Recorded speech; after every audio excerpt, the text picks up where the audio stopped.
നമസ്കാരം. 10-10-ൻ്റെ മറ്റൊരു എപ്പിസോഡിലേക്ക് കൂടി എല്ലാ പ്രേക്ഷകർക്കും സ്വാഗതം.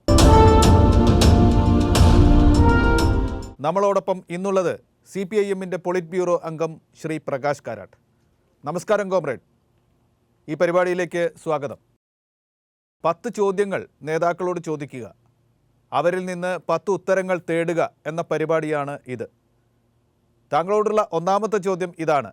കേരളത്തിലെ നിയമസഭാ തെരഞ്ഞെടുപ്പിനോട് അനുബന്ധിച്ച് താങ്കൾ കേരളത്തിൽ പലയിടത്തും പ്രചാരണം നടത്തി, ജനങ്ങളുടെ പ്രതികരണങ്ങൾ നേരിട്ടറിഞ്ഞു, ആളുകളുമായി ആശയവിനിമയം നടത്തുകയും ചെയ്തു. കേരളത്തിൻ്റെ ജനവിധി എന്തായിരിക്കും എന്നാണ് താങ്കൾ വിലയിരുത്തുന്നത്? I have spent 4 days now in the campaign in Kerala, and I have been coming to Kerala for the assembly elections for the last 3 decades. But this time, the marked feature of this election campaign is that we are seeing there is no anti-incumbency feeling among the people about the LDF government.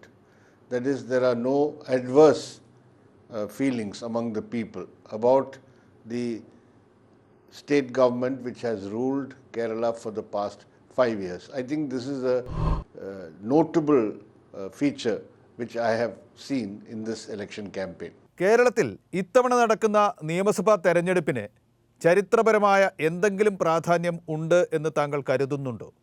ഉണ്ടെങ്കിൽ ആ പ്രാധാന്യത്തെ എങ്ങനെയാണ് വിശദമാക്കുക?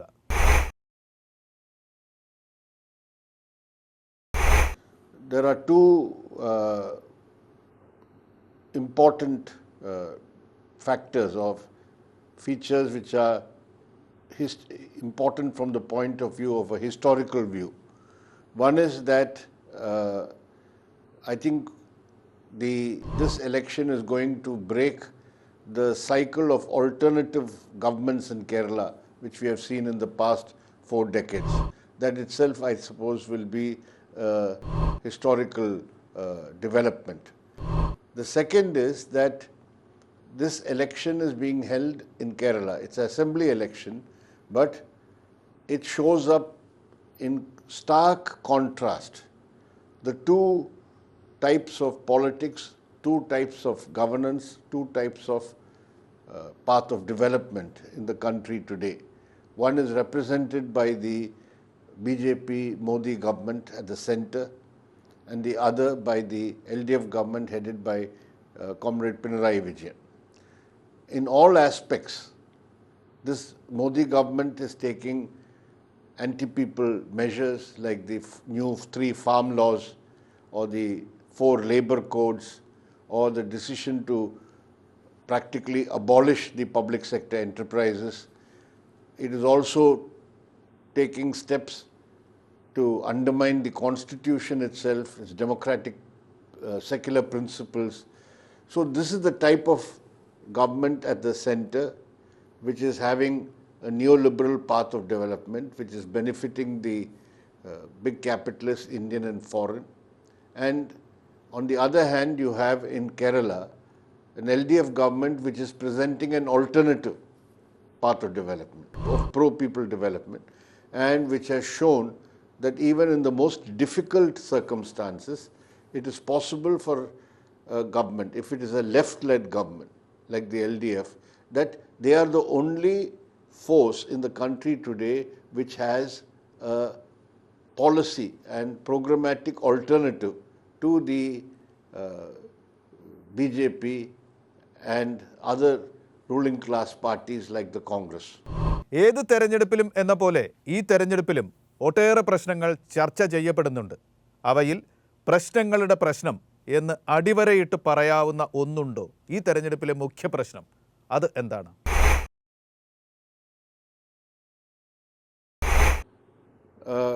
From what I can gather in the few days I have been in Kerala,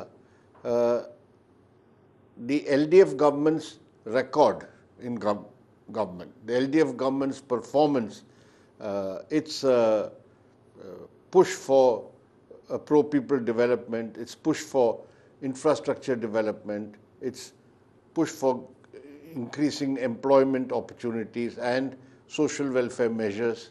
And unlike what is happening in the rest of the country, developing public education and public health, all this I think has become the central focus of this election.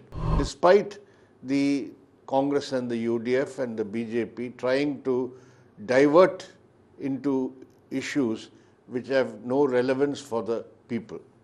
UDF പറയുന്നു പിണറായി വിജയൻ സർക്കാരിൻ്റെ അഴിമതിയും സ്വജനപക്ഷപാതവും ദുർഭരണവുമാണ് മുഖ്യപ്രശ്നം എന്ന്. എന്താണ് പ്രതികരണം? If somebody comes from outside India, not knowing anything about India or Kerala, and visits Kerala today, that person will think that we have had a government here for past 5 years whose only record is of misrule, of corruption, of nepotism, of bribery, etc. If somebody who does not know anything about, they listen only to the campaign or the issues being raised by the UDF and the BJP, that would be the impression they'll get. But the reality is the opposite.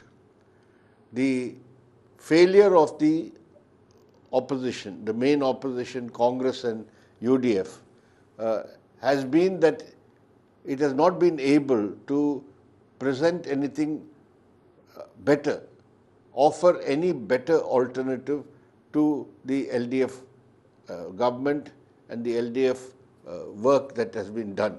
That is why there is a systematic planned campaign, a campaign of false allegations, repetition of lies, and it is being helped by the role of the central agencies which have been deployed in Kerala, whether it is the CBI, whether it is the ED, customs, etc. They are all trying to manufacture a narrative as if the LDF government is mired in corruption and malpractices. But this is completely, I think, manufactured. The ground reality is totally different. As I said earlier, the people in this election are going to appreciate the performance of the LDF government and on that basis give a verdict. NDA പറയുന്നു മോദിക്കൊപ്പം കേരളം നീങ്ങണമെന്ന്. എന്താണ് ഇതിലുള്ള പ്രതികരണം?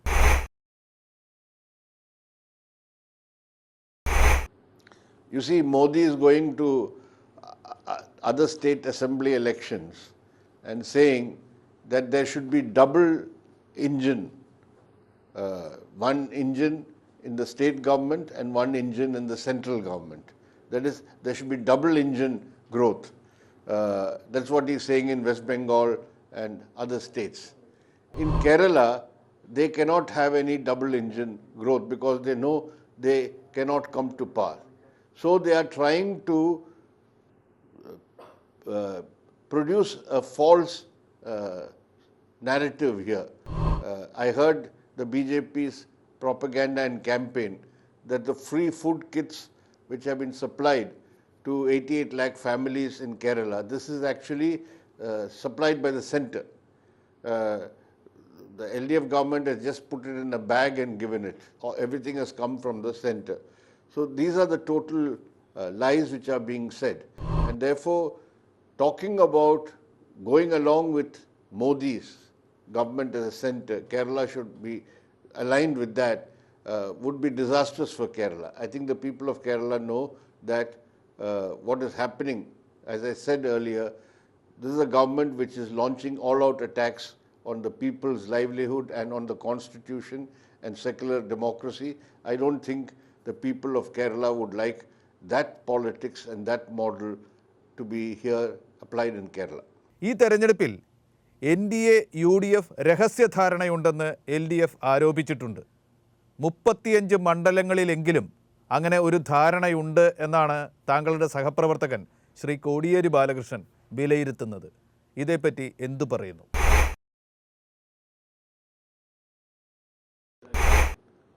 Well, I saw before I came to Kerala the statements made by senior BJP leader O. Rajagopal, who has revealed how there has been understandings in the past, transfer of votes between the BJP and the Congress, and how his own election in Nemmam constituency last time was facilitated by the transfer of votes from the Congress or the UDF. So this is a fact. This has happened from the long years ago when there was the, I think, Bepur model, Badagara model. All this was experimented earlier also.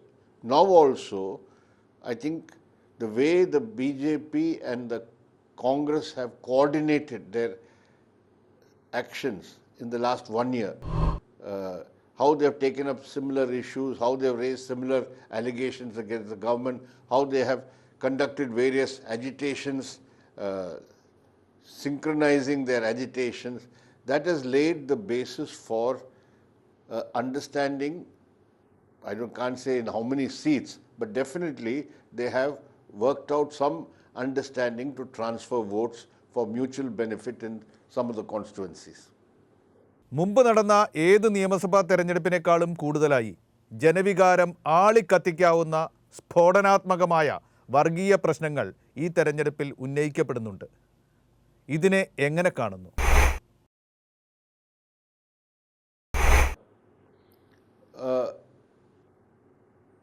We know that, as I said, they cannot take on and present better policies than that of the LDF government. They cannot think of projecting any other agenda which would be superior to that of the LDF governments. So, this is a desperate resort to raise communal issues, try to create communal sentiments. This is anyway the stock in trade of the BJP. We have known in the past what the BJP and the RSS do. But this time the Congress party also is joined this effort. But I think that all these efforts will not succeed. It will fail because, as I said, for the people of Kerala, this 5-year work of the LDF government and this 5-year performance of the Pinarayi Vijayan government is what is going to set the direction for their verdict in this election. എല്ലാ അഭിപ്രായ സർവേകളും ഒരേ സ്വരത്തിൽ ഭരണത്തുടർച്ച പ്രവചിച്ചു എന്ന സവിശേഷത കൂടി ഈ തെരഞ്ഞെടുപ്പിനുണ്ട്.